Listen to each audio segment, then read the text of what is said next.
Hi, everybody. Welcome to the Total Recall podcast, a podcast geared at giving founders and startups education in certain areas. And on this episode, I'm very excited. Actually, we've been trying to get this one together for a little while now, Rebecca and I. I'm bringing Rebecca Auguste, who is a um, marketing guru, a Jedi, an oracle of marketing in startups in the technology realms, having successfully launched organizations like Filament, I hope I'm spelling that correctly, which was acquired by NetApp and I think became Spot, correct me if I'm wrong.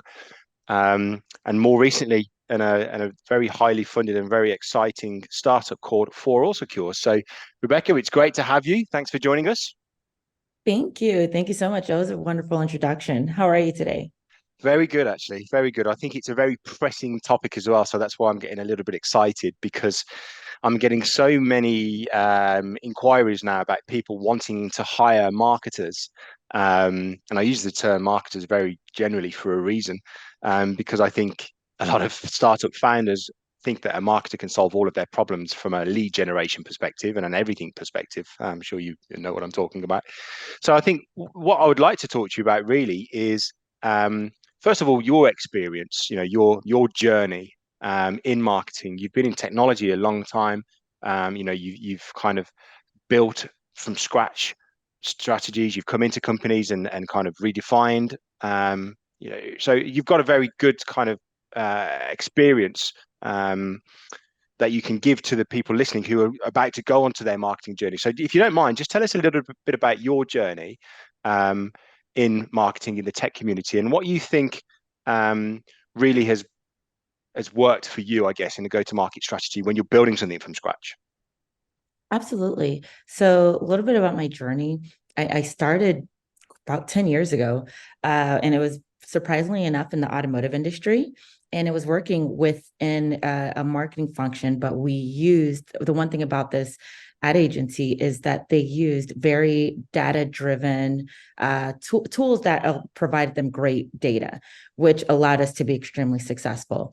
So along the years, I've kind of adopted that mindset everywhere I've gone. So it's always having a data driven approach and not just kind of the spray and pray, just kind of just throw everything out there all at once.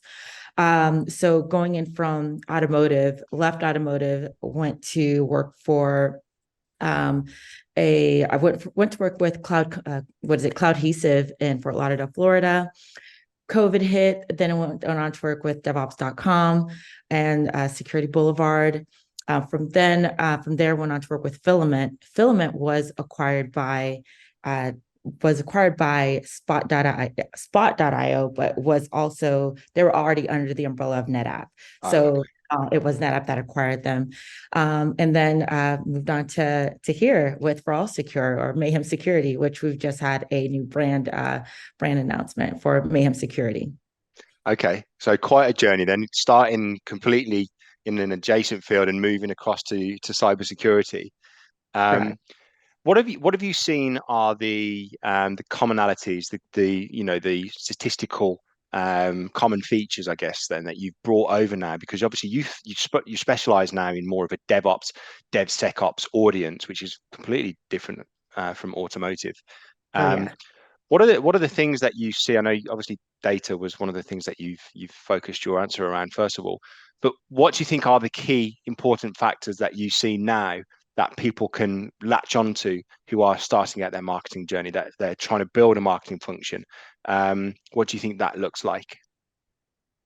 That's an interesting question. As far as commonalities across the board when it comes to in this space, this is one of the spaces where if you're targeting anybody in DevOps, DevSecOps, I would assume, and I know it's not safe to assume, but I would assume that this target market, this audience. They're very different from others. One commonality is education. It's one thing we used to say is give, give, give. The more information you give, the better, because that's what a lot of people in this industry, they're looking for more information. Give them the information that they need. And I found that to be a common successful trait along those companies. The more information they give, the better they are to create, the better they are at creating a community for. And I think a good company that does a great job at this is Amazon. They're constantly, doing webinars, constantly sending out just marketing material to educate, the masses and so forth. And so that I would say has to be the commonality, is the giving, making sure that education, content, and information how to use your product is free and readily available. Yeah, and I think that plays into one of the trends that I'm seeing, and I'm sure you're seeing as well, in terms of how content is being digested. It's moving now from very long form content into more short, even video hacks and video education, or like 5 minute kind of video sessions where people are now turning to YouTube and turning to a lot of the video platforms to go and see how a product works and how it integrates with certain features, benefits, cloud environments. So obviously that's what you're seeing as well. And in terms of like the kind of the metrics that you focus on, um, let's say if you were to go into a startup and you were to build from scratch again, as you've done before, given your 10 years journey as it is now and what you've learned and experienced, what are the metrics that you'd focus on? Would you focus more on outcomes? And if so, what would they be? Or would you focus more on metrics day by day? What would your actual approach be? Metrics. So when it comes, so typically what I've seen building from the ground up, the metrics I tend to look for are time on site if it's a website. The reason being, if people are coming to a site and they're dropping off automatically, that's a terrible sign. Like, you want people to actually explore and learn more, go through your page, go through the company page and understand what you're delivering. So a lot of the metrics I look into are what pages they're looking at and time on pages. And then also what drove them to those pages. Because depending on where they're coming from, if they're coming from, if there's digital marketing, if we're doing what is it? If we're doing digital campaigns and we're spending thousands of dollars and people are going to those pages and dropping off, I don't generally love to see that, because it means that, we're paying for every click. Every time that they land on our page, they're not finding necessarily what they wanted. And so they're just leaving. So my goal is to always, the first couple days, not couple days, I want to say the first like 60 days, it's all about experimenting, because you don't know how the market is going to respond yet, right? Mm. So it's kind of learning. It's 30, 60, 90, running it, seeing, how people are responding, tweaking as you're going along, seeing where the traffic is coming from, where they're going, where they're landing. Those are kind of just the most basic steps when you're first starting, like just say ground up, we're launching today. That's the first thing I'm going to do is, okay, where's our traffic coming from? And then it takes, obviously, when it comes to organic traffic, things along those lines, they take time. So, I mean, we're talking, I mean, this is like from experience, you're talking anywhere, it takes sometimes 3 to 6 months to see, that pick up. And some people, they want instant gratification. I do run into leaders who are just like, why isn't this sticking? And it's like, listen, it needs time. Google has to has to do their thing, and it takes a while for this to pick up. So one thing I've done in the past is I've said, okay, let's say if you're writing a blog or if you're writing content, find ways to spread that content out, whether it's Medium, whether it's creating a video clip of that content and posting it up on YouTube. Also just making sure that it's not just on the website, but making sure it's accessible, because everybody searches in different ways. The second largest search engine is YouTube. So I always try to urge people to use YouTube as much as possible. Mm. There's People are always, the number one search thing on YouTube is how to. How to. I don't care what age you are. You could be a 10-year-old, you're trying to figure something out. How to. You're an adult trying to figure something out. You're going to go to YouTube. How to. So I always tell people, use how to's like you own it, and it's very easy to do. And you don't need a huge production. All you need is a smartphone, set it up, Yeah. record yourself, and you're good to go. So again, it kind of leans quite heavily into digital. A lot of the practices that I think are probably would you say more of a steroid injection into marketing to get something really like, jolted into life? You would go down the route of getting the website analytics right, Right. to know, to heat map it almost and know what people are doing, where they're doing it, why they're doing it. Then create a channel of content, video, and written, that feeds back with perhaps backlinks. Is that the right kind of thing? Correct. Yeah. Correct. Okay. And in terms of like more of the long-term strategy, how do you actually, because some people are quite good at the steroid injection piece. They'll come in, and that's why a lot of them contract will come in and they'll redesign the website. They'll make sure all of the retargeted ad campaign pixels are in place and everything that is, geared up at regurgitating traffic back into itself almost. Um, is complete, and that's, like you say, 3 to 6 months perhaps. But then the next stage of that, I think, is where some people might face a challenge, especially in hiring. If you're hiring someone who's a very good marketer within that specific domain, but you're expecting them to scale the whole marketing piece, that's where perhaps sometimes a bad hire would present itself. So, what would you say is the next phase of that journey? Let's stick with that word. So 9, 12 months plus. So you've done the digital piece. What's next?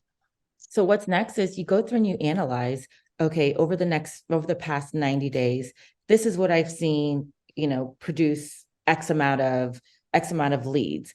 This is what's working. This is what people are gravitating to. And take those items and start to create more content around those specific items.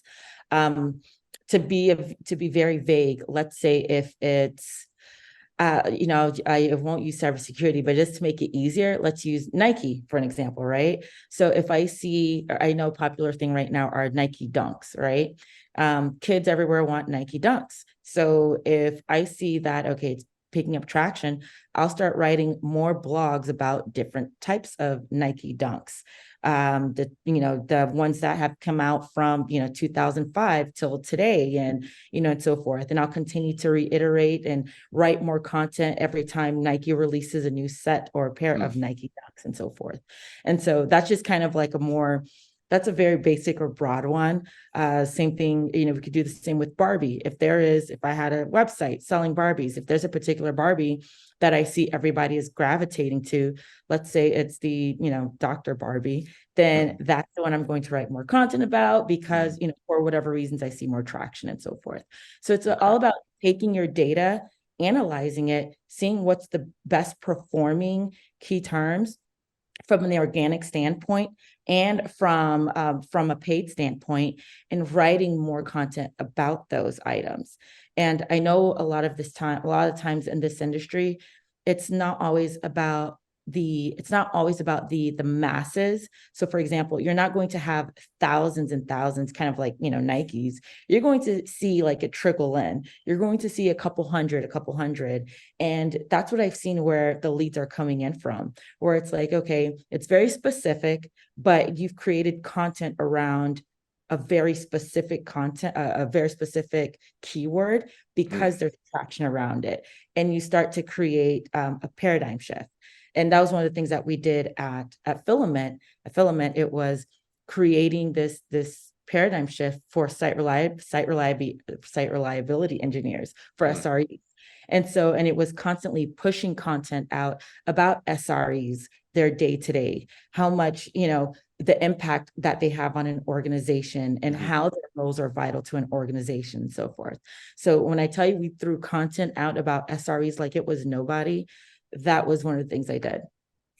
And how did you get to that point? So, like, if you're looking for what's hot of the day, and we think about tech, for example, how do you actually research? Where's that data coming from to say, right, this next 2 quarters, I think securing Kubernetes clusters is going to be the hot topic. Where do you get that data? So a lot of it is Google looking into your AdWords and Google Search Console. Look what's being searched for. Look what's driving traffic to your site. And then there is another tool that I tend to use, which is called Ask the Public. And I tend to use that one a lot. I go into it, you're typing in a word and you're seeing what is the search volume around it and so forth. There are several tools out there. It's not the only one. Mm, I like to use Ask the Public just because I see the analytics on the popularity of certain terms. And we try to see, okay, especially within, let's say if it is Kubernetes, or let's say if it's site reliability engineering, certain key terms within my AdWords campaigns, I'm researching. I'm seeing, mm, what is the search traffic? What does that look like? Because I don't want to just say I think. I never want to just guess what the public, or I don't want to guess what our audience or potential clients will be, will want to search, or what information they'll need. I want to mm. know. And that's how I'll be able to kind of create a marketing plan to go forward. Okay. So, I mean, data is king. It sounds with or queen with with everything, I suppose. So you're kind of constantly researching metrics, measures, um, information, and I suppose putting that to work in terms of your outbound content, and whether it's video, whether it's written, and how that is being then translated into signups on your website. Correct. Um, okay. Okay. And what is a realistic expectation, do you think? Because obviously we've talked slightly about timelines here, 3, 6, 9, 12 months. For somebody to come in, let's say, I've seen a million times in my career, as I'm sure you have, where a founder is not a marketer, they're a techie, they might be a developer that has set up a great company with a great idea, they've had some funding, and they think, right, I need signups now, so let's hire a marketer. And they just expect that marketer to then be the silver bullet and to overnight turn a corner of getting 10, 20, 30, 40 paid signups a day. And they become quickly frustrated because I don't think that's the reality. So what do you think is realistic? If you were a founder now of your own company, um, and you were to hire a marketer to build you something from scratch, would you say 3 months or 6 months is the fair time frame to give somebody to start seeing signups? Or would you say 3 to 6 months is the right time to start seeing people actually engaging with your website? Just to give people an idea who actually might be a little lost, with this topic. So it depends. If it's brand new site coming in, nothing has been established before, there's definitely, and it also depends on the product. Definitely depends. It definitely depends on the product and if it's a new site. Now, let's say if it's something that already existed and it's somebody coming in, and they're kind of making tweaks and so forth, that's a complete different timeline. Somebody coming into something that's already existed, I'd say 3 to 6 months, you should start seeing, they're just making, I'm not going to say they're just making, but they're making tweaks along the line, correct? Mm, They're reviewing data, they're seeing what didn't work before and making adjustments, and they're still learning the business, right? Somebody coming in, brand new business, website just launched yesterday, or I'm assuming that they were hired before the website was launched. So I would probably start to give them at least a year. And I say because you're learning a lot, new mm, product, new website, at least a year, because it takes some time to roll up your sleeve and just a lot of learning. A lot of it is just putting things out there. At that point, everything is trial and error, right? Even the product that they're going to be marketing on the website is trial and error. mm, And I try to think about the website as it's a digital storefront, right? So it's similar to your Nordstrom's, right? Or whatever major store you go into. When mhm, you walk by the glass, you see what they have on display. They'll have a few Louis Vuitton bags with, a model dressed in a certain outfit. You may or may not like it. If you don't like it, you're walking away, right?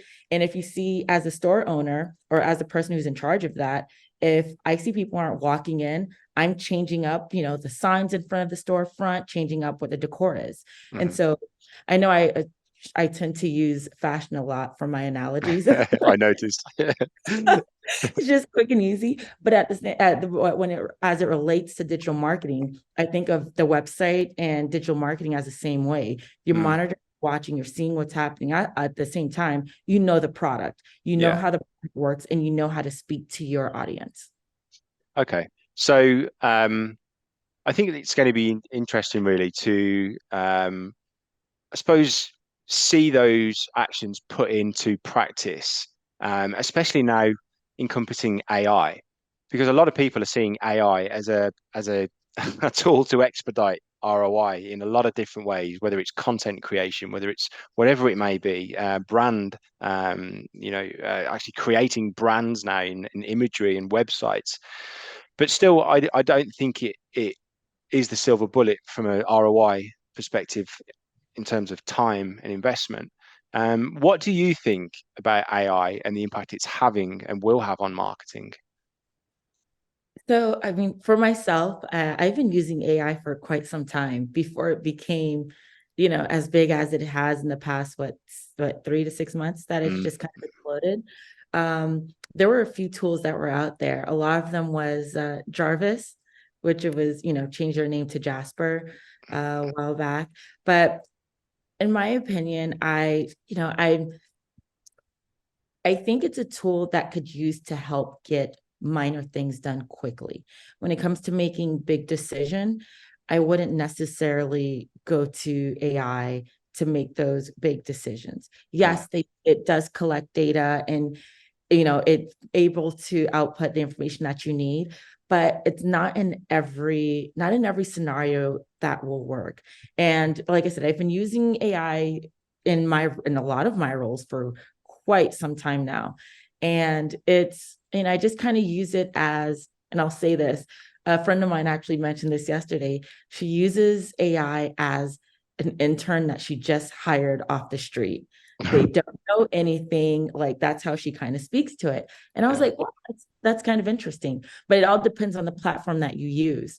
Um, when it comes to marketing and the future of marketing with I think it's just going to be a tool just to help us, do our jobs a little quicker, a little faster. It'll still require a lot of tweaking. I don't ever think it's going to be 100% like the silver bullet, as you Mm, mentioned, to do mm, everything that we need. In my opinion, it's just another tool. Like when you have a tool belt, right? You have a hammer, you have a wrench, you have all these items. mhm. I see AI as just another great tool to have in your arsenal and your marketing stack, just to kind of help you move a little quicker along the way. So it's something that's already been used, it sounds, for a while. It's just now becoming more of a flashy buzzword that people are getting a little bit kind of wrapped up with. It can be expensive in some aspects as well. Um, so I mean, in your 10 years of your journey now through marketing, um, what kind of would you say is what attracted you to tech, to go from automotive to tech? What was it that brought you over the fence? Ooh, that's a good question. For me, it was it was something that was always there. I always found it interesting, Hmm. always wanted to be in tech. Uh, I don't know. It's something I've always loved. So when the opportunity presented itself, it was an easy transition because, like I said, at the agency I came from, everything we did was based off of technology. It was, and that's how we had promoted ourselves. So when the opportunity just, when I went on from the automotive space into DevOps and the cloud space, it was just, it was like Kubernetes. Oh, Yeah. this is cool. Let me learn it. And I just dove right in and just loved it ever since. So what would you say then to anybody now who's perhaps, because there's been a lot of people that have been in unfortunate circumstances this last 12 months from a job and a career perspective. Maybe they're on the bench. Maybe they're thinking about a transition into marketing or into tech. What would you give them advice wise in terms of getting into tech and starting out in a new career? If they're just now getting into tech, I would say right now just go in YouTube, soak up all the information you can, Mm, know it, and do something you love. Make sure it's something you love. I think in tech, the great thing about the tech industry is at this point, I think almost every company is a tech company. There's not a company that is not a tech company. I think it's all about finding your footing, finding the place where you feel like you'll shine. If you don't want to be an engineer, don't be an engineer. If you feel like you'll be better off in product, go to product. yeah. If you want to go into digital marketing, do that. And I think that's the main thing. I think just going into tech and just looking at it as this, this shiny toy that, okay, let me just try it out. No, find your footing and learn about it. One thing I've always told people, because I do get asked a lot of questions on LinkedIn, I tell them, go on YouTube, type up the job role, see the day in the life of a Hmm. developer at AWS, day in Yeah, the life of a product manager. And yeah. that's how you'll learn and figure out if that's what you want to do and if you'll really love it. And from like a cultural perspective, because I always think it's interesting to talk about the kind of the culture of a technology company, whether it's a startup or a scale up. Now, I know For All Secure. Obviously, I know um, Josh, who I I've known a while, and I hear great things about the culture that he creates and the teams that he creates. Obviously, you're seeing that yourself now. What is it that you enjoy the most about working at For All Secure in the role that you've taken on? What is it that you sing about that makes you kind of excited and happy and have that energy that you've got about you? I absolutely love our technology. We've now named it Mayhem, so Oh, it's Mayhem by All Secure, it's like my and life. no Yeah. worries. And that's what sold me. It uses that key term, generative AI, but then it's been around. The great thing about it is that this was started back in 2012. So it's been around just that long and it's been doing amazing things all this time. So Mm, what sold me was the product. I was like, oh my God, I want to help turn this into a great business. Like this is amazing. The yeah. second thing was the leadership. I have to say, I tell Josh all the time, like he's amazing. The team, the culture that he creates, I mean, it just one thing I've noticed, like since I started with the team and the company, everybody's always trying to help one another. And it's almost like we're stepping over each other, but we're not. It's like everybody's really nice about it. Mm, There are no egos. I mean, even from our CEO down to like whoever, there are no egos at all. We're all working on this product together and we're all yeah. building together. And Josh creates this amazing environment where all you can do is just love where you work. I like there's no words to describe it, honestly. All Yeah. I know is like, even after hours, like we've had off sites where we've met up in New York, the whole marketing team, or we've all met up in Miami. And one thing I can say is like we don't get tired of being around each other. We don't get Yeah. tired of working together and we don't get tired of building this product because we all truly believe in it. And I think that's typically what drives innovation, isn't it? Where people have got, the freedom to actually enjoy their job first and foremost. You can bring the best version of yourself to an organization, whether it's 2, 10, 2,000, 200,000 people, and have a very collaborative, open-minded environment to to share ideas and thoughts and not you know just be squashed if you've got an idea that doesn't fit the narrative. It's actually encouraged, which I think is in technology, if you find that and you work within that environment, hold on to it and kind of, buckle up for the journey, I suppose, right? Right. And like I see that a lot here. Like there's been times where I've come up with a campaign and I'm like running it by the team and I'm like, guys, I don't think this will fit our narrative. And one thing Josh said to me was just like lean into it. And I'm just like, what? He's like, lean into it. And I thought Yeah, about it. You know what? I love that. He's like, hey, listen, if it doesn't work, it doesn't work, but you won't know until you actually lean into it and just do it. yeah, And I love that. It fosters growth. It fosters the environment he created. It fosters creativity. And the other thing about it, he just wants to win. He wants us all to win. And you see it every day. yeah. So that's the main thing about it. Awesome. And I guess then, if you were to create your own team, let's say you go and you do start your own company up and you want to, create this environment, what advice would you give to to somebody who's looking now to hire their first marketer? You know, just give them the freedom to go and be creative and then give them 12 months. What would you be your kind of, your elevator statement, if you will, to the founders listening who want to hire a marketer? See if they have that passion for marketing. That's the main thing. It can't just be another job. It has to be something that they really love and enjoy. Because Yeah. if you love and enjoy it, you're the type of person like me. Like I'll send stuff to people, and even though I shouldn't be working late, and nobody works late, it'll be 2 a.m. You'll get a Slack message from me. I'm not Yeah. saying I need to respond, but it's because like I'm excited about my campaign. I want it to be successful. So Yeah. it's like look for that drive, and then also look for their past work. One of the things I didn't know was like Josh was actually a former competitor of mine, and that's why he reached out. And I had no idea that he was even in the same space, but he was like, you were one of my competitors. And I used to get calls about, look what you're doing. I was like, really? I was like, no way. Like, we were just being annoying. So I want to say, look into their past work, and see what they've done, kind of the trail that they've Yeah, left behind. yeah. And I think that should be able to tell a lot about who they are, what they can do, and then give them time.